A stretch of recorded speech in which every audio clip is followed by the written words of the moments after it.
Hello, everybody, and welcome back to our inaugural MVP Con. We are bringing you some of the best and most celebrated names in comics, film, television, and music to give service members and their families and our wider military community the opportunity to interact with fan favorites. And to round out day one of this great event, we have television host of Forged in Fire, martial arts expert, and weapons expert, Doug Marcaida. Doug, thank you so much for being with me, my man. Hello, everybody. Welcome from The Forge. Doug Marcaida here. And hi, Chris. And hello, everyone. Hello, everyone out there. I'd like to welcome to the studio where I get to be out here actually alone for the first time. Nobody here but the Georges, my test dummies. How's everybody doing? That's so great that you actually name your test dummies. Do they know what they're in for, these Georges? They're there to test out all the amazing weaponry that you guys create on Forged in Fire. Absolutely. Well, I don't know. They're great. They're resilient, like our military. They always come back for more. They don't ever complain, and they keep me company. I love it. I love it. Hey, I want to remind everybody that is joining us for my conversation with Doug that you can get in on it. You can ask Doug a question if you'd like. Simply use the Q&A feature at the bottom of your screen. Just type in what your question is, and I will try to relay as many of those as possible. Doug, you got a lot of people joining us on this. Your show is obviously hugely popular with the greater population, but certainly with our military community. What's the experience like been for you hosting Forged in Fire? Well, I am one of the judges. So I'm not a host on the show, but the experience, come on. Who doesn't love fire, sparks, sharp weapons? I get to run around with sharp edges and everything else. It's been a blessing, only because it's the community of blade making, to be literate with your hands again.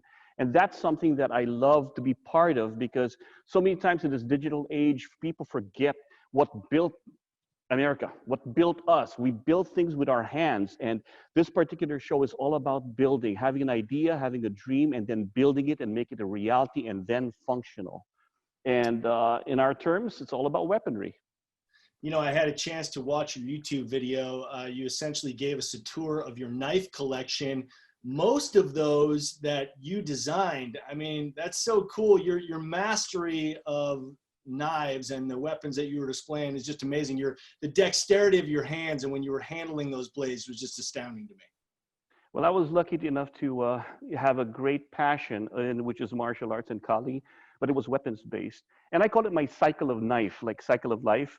And what it is I learned about the weapon, I learned about the knife, how to use it, how to defend against it. Then I got to learn how to design it so that whatever I've learned, I want to actually use it with something in design. Now with Forged in Fire, I actually learned how it's created. My designs are production blades, but learning how it's forged is so ancient and it transcends all races, all cultures.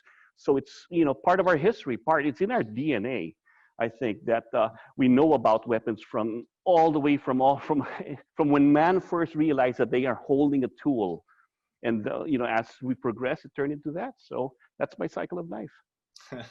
I guess there's certain basics of a weapon like a knife that haven't changed throughout the history of time. I mean, the furthest tools that they've discovered have always kind of been rudimentarily the same. Handle, sharp object. You got it. If you got an edge, it should cut. If it's got a point, it should be able to puncture. And all these different things are the attributes, you know, of weaponry. You know, Doug, we got a lot of people who would like to speak to you. So we're going to go to our first live location right now at the U.S. office in Yokota, Japan.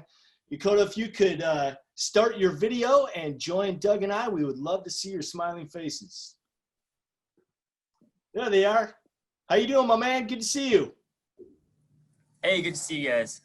What's your name and what is your question for Doug? Hey, my name is Luke Smelter. And I just got a quick question. So my buddy, he's getting ready to transition out of the military, and he's actually looking, he loves the show, so he's looking to start his own knife forging business. He's got, you know, half the details scheduled out, so just wondering if you got any advice I can pass on to him. Absolutely. The first thing you do about knife making is learn how to do a knife, and don't be afraid about not knowing how to do it. Educate yourself.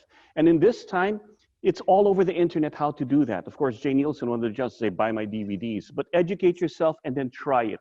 Knife making is about getting the experience of doing it and creating it, and you get better by trying and failing and trying and failing, and there's nothing in that, because through trial and failure, you're actually going to succeed.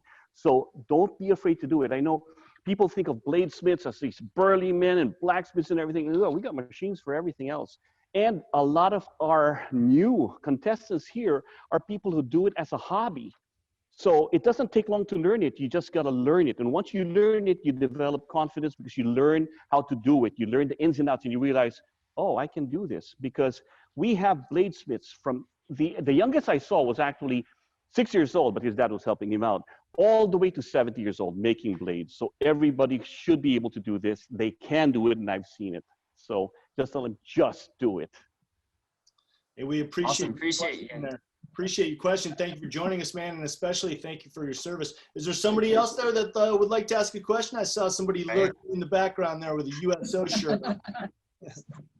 There he is. Oh, there she is. How you doing? Good. How are you doing? Really good. What's your name and what is your question for Doug? My name is Alex. I'm also here at UCOTA. My question is, I heard that you were prior military. Yes, what branch were you and what did you do? Oh yeah, I was in the Air Force for 8 years. I first started out in logistics. Aim high. But I was in logistics. I did a base supply for my first 4 years. Then I cross-trained into cardiopulmonary, getting into the medical field. And I did that till I got out. I really loved it. It was one of the best experiences of my life. And everything I learned through the military, I attribute to where I am today and what I've been able to do. I assume from your reaction to Air Force that you yourself are in the Air Force? I am a labor and delivery nurse in the Air Force. So I'm also medical. Very cool. That's great. That's great. Essential. You're twice an essential worker. You're in the military and you're also a delivery nurse. That's fantastic. How long have you been stationed over there? A year and a half. That's great. And there are a lot of people who watched Forged in Fire over there at UCOTA? Yeah, I think so. Excellent. Hey, Alex, we appreciate your question. Thank you very much for joining us, and thank you for your service. Appreciate what you do for us. Thank you. Stay safe over there. Thank you. Doug, so you say that your training was both martial arts, but with an eye towards weaponry. So what came first for you? Was it the love of martial arts or was it the love of weapons? Good question. It was the love of martial arts. Troubled childhood, so my father finally had me take martial arts to discipline me because he was thinking, okay, you're getting into the high school age, and in the Philippines, people carry weapons; they don't fight fairly. So I had to learn martial arts to defend myself. But instead of becoming aggressive with it, it actually calmed me down.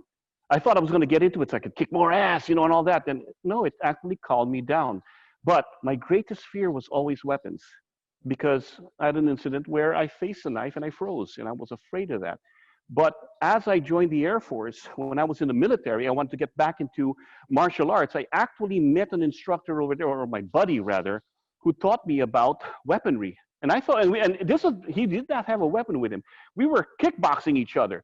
He was throwing me everywhere. And I got up and I'm like, okay, let me try it again. So I go, wow, this is cool. What's this, Aikido or what's this? And he goes, no, it's Kali. I go, never heard of Kali. Oh, Arnis. Wait, I'm Filipino. I know what Arnis is. He goes, no, it's a weapons art. And then I learned it and I fell in love with it.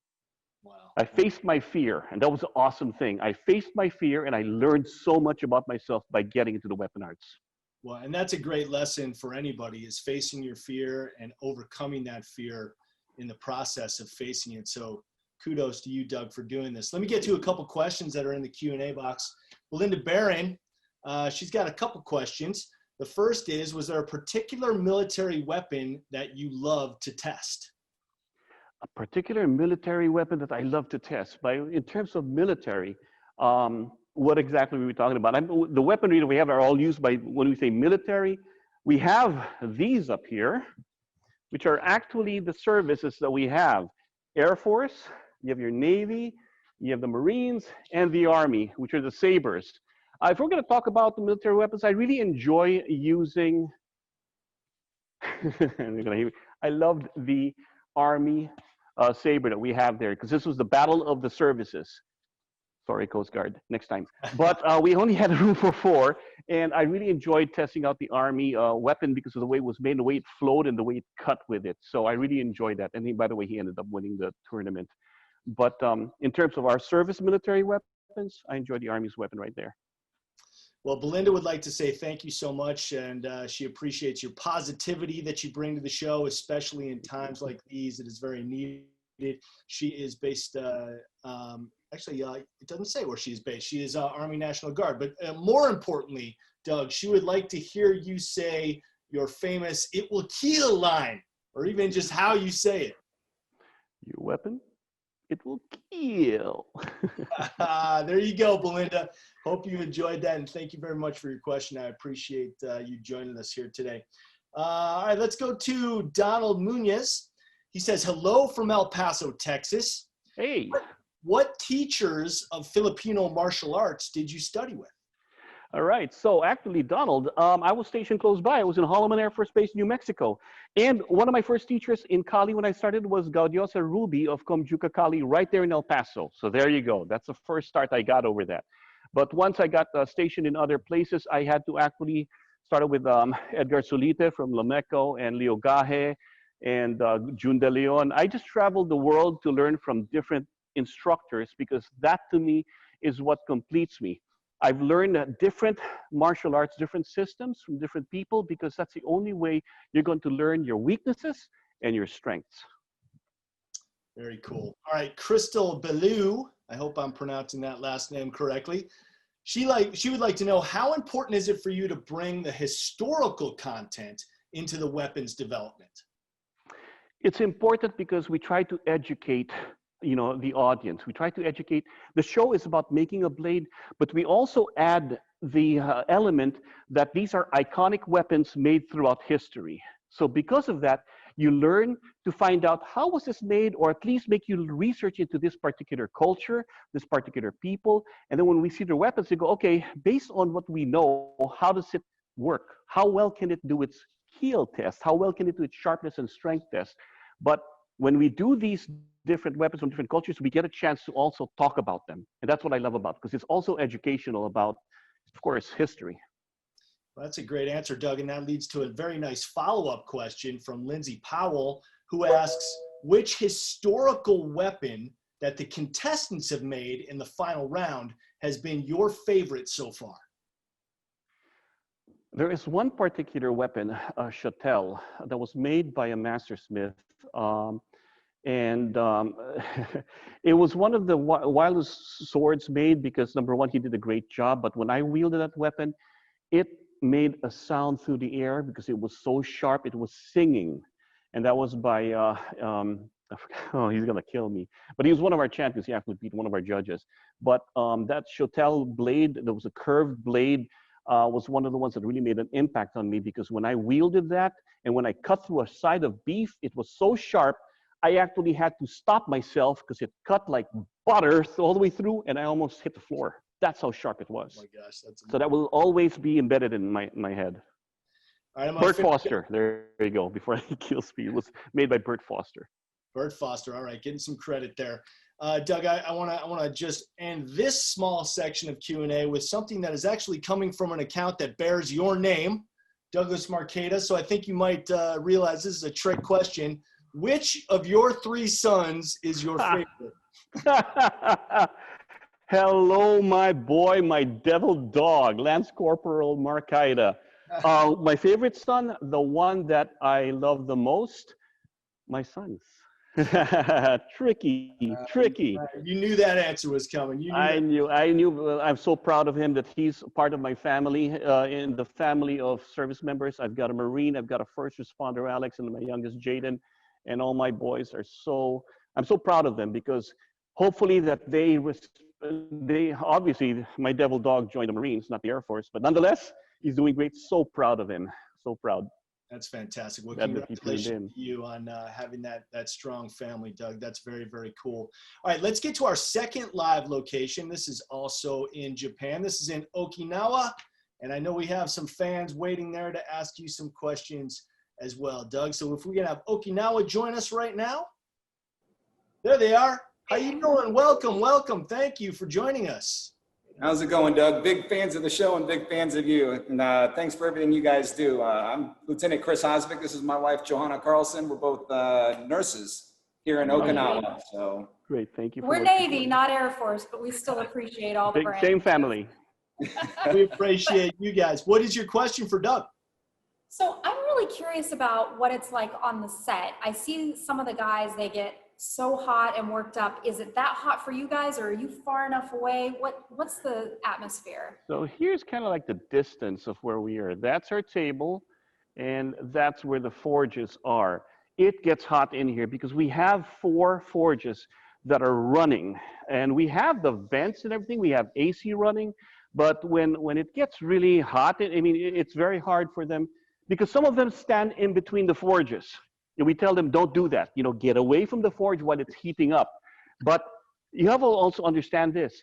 The pressure of the clock that's up there, the pressure of beating on working and everything else, plus the heat and everything gets to you. It's not just the heat. It does get hot in here, but they take breaks. We have fans and everything else. But I think a lot of it also is the pressure gets to them. And that just adds to the fatigue that they're doing, as well as the temperature as it rises. it probably doesn't help with pretty boy Will Willis shouting out to them every time check either, right? You bet. We're always reminding you only have so much time. And just look up and they're like, all right, we heard you. We know there's a big clock in there. But that actually gets to your head.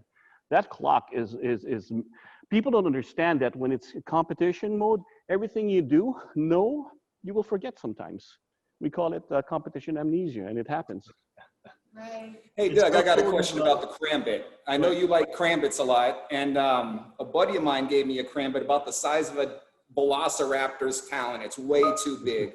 What's a good recommendation from you for a good carry length? I know a couple of my cop buddies back in Coronado and in San Diego, shout out to the police. There you go. What's a good length that you would recommend for a daily carry? A daily carry for karambit, well, actually, if it's a daily carry, then you want something that is at least that you're able to fold and keep small. Karambits really, by nature, are small blades. They're really supposed to be small enough to use this way. The big blades are pretty much modern technology or modern ways of thinking bigger is better. But karambits are actually small push daggers like a claw. That's what people, so they created that. What I love about it though is the ring feature, because you can do this. Oh, it didn't fall. I still have retention of that. You have the fix and the folder. But these are coming out soon with 511 plug there. But nonetheless, a karambit is all about the retention of the ring. So find one that fits your hand. And the blade is all about depending on what you're comfortable with. If you want to carry a fixed blade, you can go bigger or longer. And if you want a small one, they're usually easier to be found on folders. Check. Thank you. Hey, thanks I don't you want guys. to take up all your time, but I am curious, how is your shoulder? I know this isn't all fun and games, injuries happen. How are you recovering? Thank you very much. I am doing great. I'm back to swinging again. I had a great doctor. I ripped my rotator cuff, common sport injury though, but I'm back and swinging. So thank you. Yeah. Absolutely. Hey, we appreciate you guys joining us. Thank you very much. Is there anybody else there at the USO office that would like to ask Doug a question, or were you guys the only ones? We hogged all the time. That is okay. We don't mind you guys hogging the time. You ask great questions, and we thank you very, very much for keeping us safe here in the U.S. Appreciate you guys. Thank you. Thank you. Doug, it's so cool that you're giving us a little impromptu tour of the Forged in Fire set as we're going along here. I love seeing all the stuff in the background. Could you walk us around a little bit more and show us Yes, sure. of the set? Absolutely. So this is where it starts. These are where the real stars of the show begin. The anvil and the forges right behind them. So this is where our contestants come in. That's where they create their magic.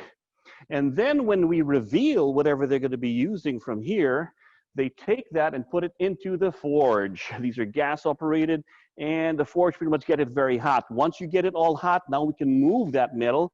We go and you have the choices of setting it on your anvil with a hammer or a press, a hydraulic press that presses and squeezes together so that you can start moving your billets together, expanding your billets and everything else, set the welds. Or we have a power hammer called Big Blue. And Big Blue can be very gentle or very hard, but it does that. And of course you have the hammer. So this is the initial step of what you're doing in forging. Once you have the shape drawn out of your blade by hammering and pressing, then you can go to the grinder. And the grinder helps put in or clean up your blade and everything else. You're doing that. When you clean it up, you can at least have the shape, get the bevels in there, clean it up. And then, of course, the big magic is where we dunk in, if you preheat your weapon, thermocycle, make it strong, we dunk it in oil to cool it, and that's the quench. The heart and soul of the blade is in its quench, so that's what gives it strength. And then off camera, after that, we actually temper it, because the blade is hard, but it's brittle.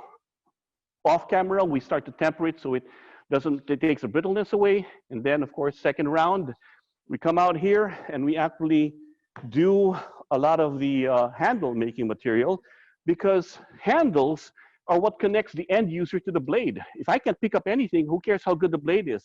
And this is our pantry of all the different materials we use to put the handles on, from natural materials to synthetics. And then once the blade is complete, we get to test it. We get to test it for first sharpness. Of course, we call it the strength test, because we want to know that your blade is strong. And then for sharpness. Now, if we're doing kill test, it's different. These guys are the ones who receive the kill test. That's what you go. We got ballistics gel here. So this is Jelly George when he's full in ballistics. When his ballistic gel falls off, he becomes George Bones. And we have the other Georges here that are foam that we also use when they want to play dress up, I guess. And that's a forge. I love seeing the behind the scenes. And just a quick question, going back to the first step of the process, do the judges care whether or not the contestant uses the anvil or the press, or one more than other? Because obviously the anvil is a much more historic way to make your blade. No, because it's a competition thing. Sometimes when you're in a competition, you have to go with what you don't do at home. It's quicker this way. You only have 3 hours to make a blade. So you have to use what's provided to you. Now, sometimes we have challenges where we take away the power hammers, we take away the presses, and they have to go old school too. So a little bit of everything. To be a contestant here, you should at least watch the show and look at all the challenges that we do, so at least you learn somehow, some way to do all these challenges on your own. Challenging indeed. That's great that you put the contestants through their paces. Hey, Doug, we got a question from a young fan for you. This is from Balin Hirschman. He is 10 years old, and he would like to know what your favorite memory is judging the show. My favorite memory judging the show? I guess the time when I got to actually bring out the karambit, talk about it, and I flipped it, demonstrated it, and showed it how it's used, and that freaked out Dave Baker. Only because it was a trainer, but at the same time, it was something that I do, something that they said, hey, Doug, since this is what you love to do, we're going to do an episode for you to do that. And I got to demonstrate what I do with the karambit. So that will always, to me, that was like the network saying, okay, we'll give in to you. And then here's something you love, we'll do it for you. So that was nice of them to do that. All right, Sarah Clapper would like to know, what is your favorite weapon from history? And that, I think, is my favorite weapon. Russell. So maybe he's using his wife's account. But Russell and Sarah Clapper would like to know, what is your favorite weapon from history? My favorite weapon from history is my mind. That is my favorite weapon. Everything else is just a tool. It doesn't matter what's in your hand. What matters is what you do with it. That's why you educate yourself with the attributes of weapons, so that whatever you pick up, you can use, you can wield. People think in the beginning it's all about what you're wielding in your hands. No, it's how you use it that's important. So I really develop it to be that way. I'm not being facetious, I'm being honest. That's exactly what weaponry is all about. It's not the design of it, it's how you use it and put it into play to make it functional. History has come up with, if it's all about the weapon, then why do we have so many designs of weaponry? Why not stick with one that works? Because it's not about the knife, it's about the culture, the people, and how you lived. If you understood that, then you can create the weapon based on how do I defeat them based on their defense, or based on what they're wearing, and based on the technology that they have. And to be able to do that, you have to have a sharp mind. So that matches. Important distinction to make too, Doug, between a weapon and a tool. And I love the fact that your favorite weapon from history is your mind, because that's something that you can do the most harm and the most good with simultaneously. Absolutely. Kevin Schuler says, Doug, thank you for what you do. And Crystal Billiou would like to say that she is stationed at Fort Knox, Kentucky with her husband, Chad, and they just want to thank you for your service. Oh, no, the thanks goes out to you guys. I mean, well, service, thank you. My pleasure.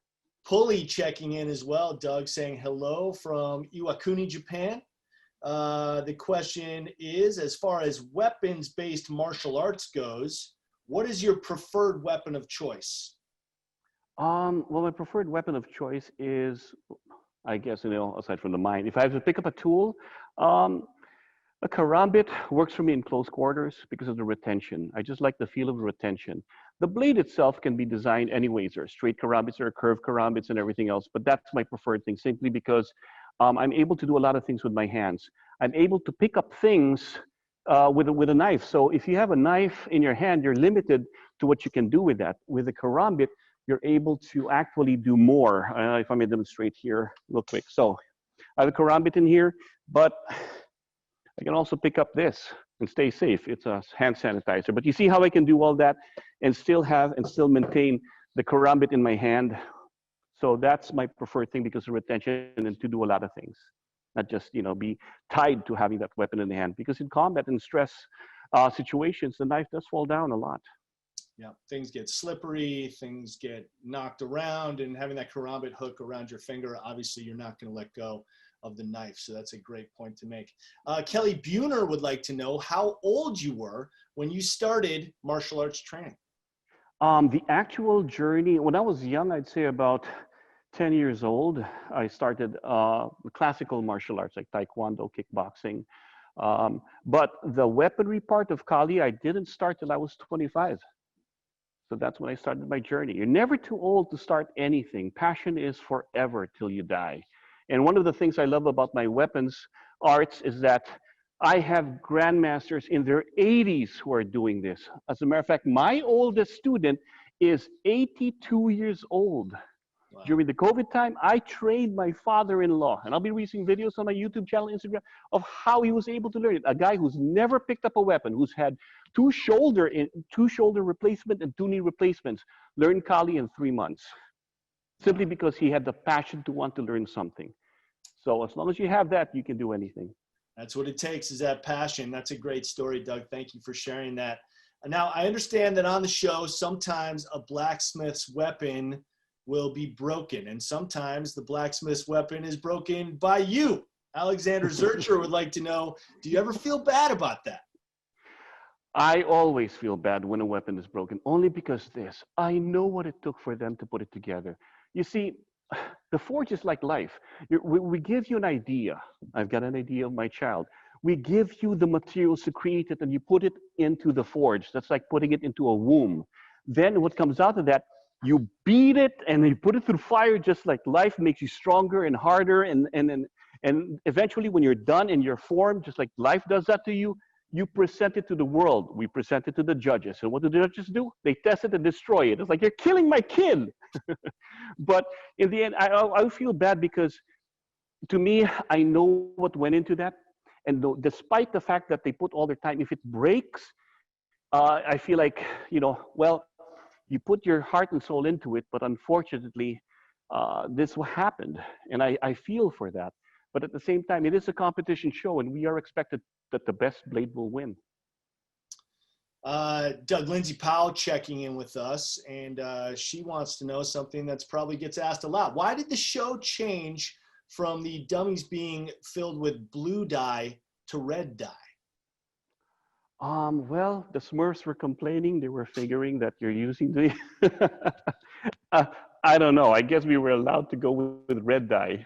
And they decided to use that instead. A little bit more realistic. Well, Sarah Clapper checked back in to say that Russell is 8 years old. He asked that question a couple questions ago. So Russell, thank you very much for joining us, and thank you for being a fan. And thank you, Sarah, for checking back in with us and letting us know about that. So the age of the lowest fan so far has been lowered now to 8 years old. I love it.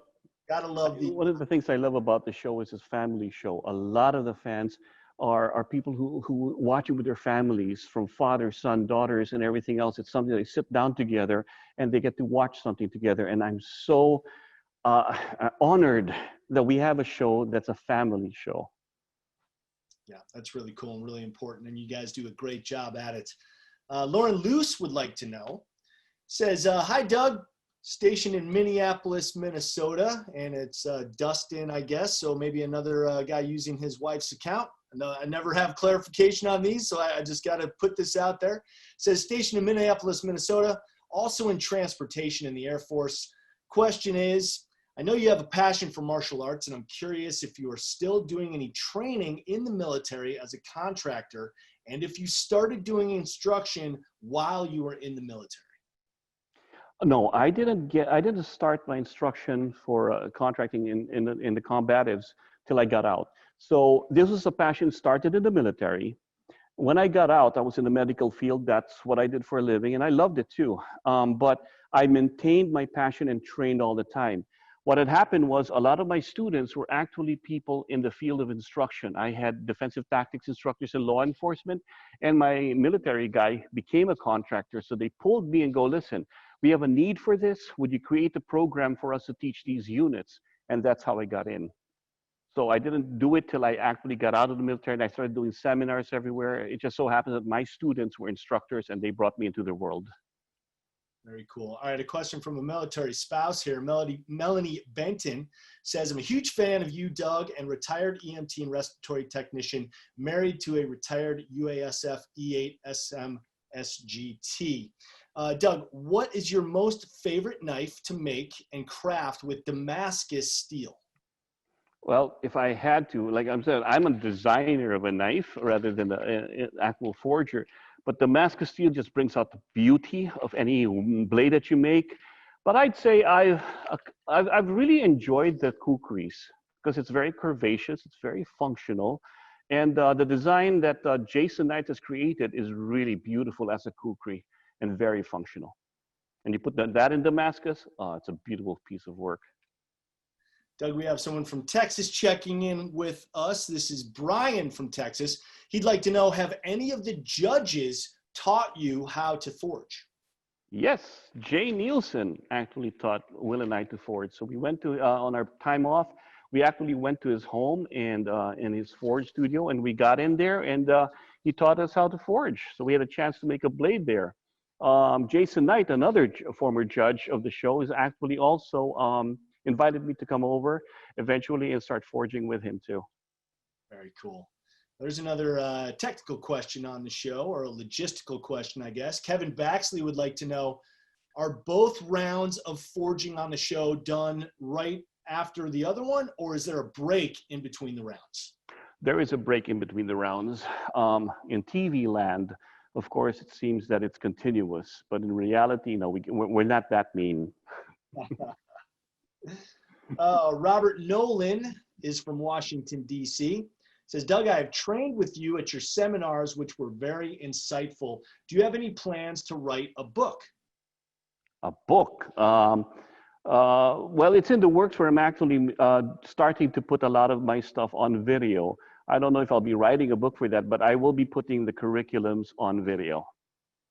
There you go. So we're going modern with that. We're going to go digital video, not tactile paper. Hope you're going to be watching that one. Karsten Hole says, greetings from Germany. How much preparation and revision time does an episode take? Well, there's a lot of preparation just to make it happen because we have smiths coming from everywhere. And we have, probably about 4 days worth of shooting to make one episode happen, because they do have to, once they're done with the first 2 rounds and they're sent home, we start another episode. And then once they're done with their blade making, which is 4 days, usually 4 days at home, they come back and then we do finals with them.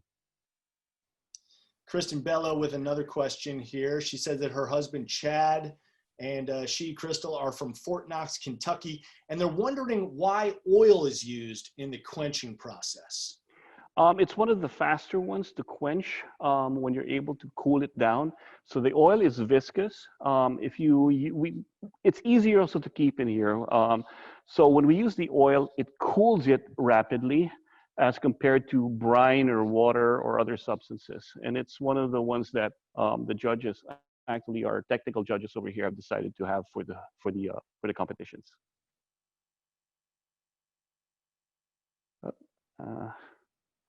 One second, There we go. There we go. It just allowed me to unmute myself. They're bringing me along very slowly here. I'm not allowed to use all the buttons. I'm glad that they can trust me to do that. All right, Lori Hines would like to know, do you have advice for a first-time bladesmith, someone who has never picked up a hammer or steel before? The first thing is, do not be discouraged in the beginning. Learn to make all the mistakes off the bat. That's really how you enjoy something. Do it with the eyes of a child when they're first doing something. I don't care about the rules. I just want to have fun. When you start out having fun, starting out this new adventure or passion, you'll always win. Because even if you don't make the best knife, I had fun. That's one of the things that I wish people would not just go for perfection immediately. That's an adult mindset. A child's mindset is, I'm going to have fun with this. And because I had fun, I'll keep on doing it, keep on doing it, keep on doing it.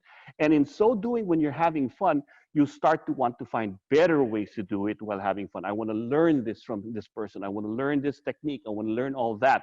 But because it's a fun thing, you'll continue doing it. If you're looking for perfection right away in the beginning, you could get frustrated and then give it up. So don't do that. Make it fun for yourself. Make it fun and stick to it. That's great advice. All right, Doug, Devanes Brown is stationed in Las Vegas at Nellis Air Force Base and says, thank you for what you guys do. And would also like to know, will you guys ever do an episode to have them create weapons from anime or video games? Right now, we're sticking to a lot of historical weapons. There might be an episode that we've done, but it hasn't been brought up yet to do something like that because we're trying to bring out iconic weapons from history. Not to say that it'll never happen, you know, but a lot of times when we even tried to get some weapons from movies, but that comes with a lot of licensing issues. So right now we're sticking with historical weapons, but you never know. All right, Doug, the lowest age fan has been reset once again. We've got a message here from Lillian Hirschman, who says that Forged in Fire is really great, and I love watching with my brother. Thank you. So she's got an 8-year-old brother. She's 6. They love watching Forged in Fire together, so you should be very happy about that. Very, very cool. Hey, Doug, it's been such a blast chatting with you. I really had a great time doing my research on you and watching your YouTube channel. I highly recommend everyone checking out Doug's YouTube channel. Thank you, Doug, for your service. We appreciate what you do. And I'd like to give you a few minutes to offer some words of encouragement to everyone who is joining us from around the world, including Hawaii, Maryland, California, Texas, New York, Japan, North Carolina, Ohio, Minnesota, Florida, Qatar, Virginia, Germany, Colorado, Arizona, Alabama, Arkansas, Alaska, and New Mexico. First up, this is such an honor that you're allowing me to share this with service members, veterans, all out there. Just my heartfelt thank you. As a former service member, as a veteran, I understand the things that you're doing for our country, the things of service that you're doing, the sacrifice you're doing. I understand that. As a parent of a Marine, I understand how families have to support those that go away so that you're protecting the freedoms so that we can live the way we do. And it's a heartfelt thank you to all of you that do that and to the families that support them. Because without their support, what are we fighting for? You are doing a very important thing and a sacrifice so that the rest of us here, living out here, doing what we're doing, can do so. And without you guys doing what you're doing, we can't continue to do this. So you are not forgotten. You are not, you know, everything that you're doing, we're out here and always with thanks. My big support for everything that you do, because I was once there, and now from here, I thank you for allowing me to look back and say thank you for your service. And a shout out to my devil dog DJ and my Alex, who's a first responder, and Jaden. Love you guys. They tied in the Who's My Favorite Son category. So congratulations to your 3 sons. They're all #1 in your heart, as they should be. Doug Marcaida, cannot thank you enough for joining us here on My pleasure. Everyone look forward to the new season of Forged in Fire, which is actually in production right now. So good luck, Doug, along the way with that. And thank you very much for joining us here on day 1 of USO Con. It's been a wonderful day. And if you'd like to see the lineup for the next couple of days, all you got to do is go to uso.org/MVP, and all the information is there for you. Doug, thanks again. Thank you. Road.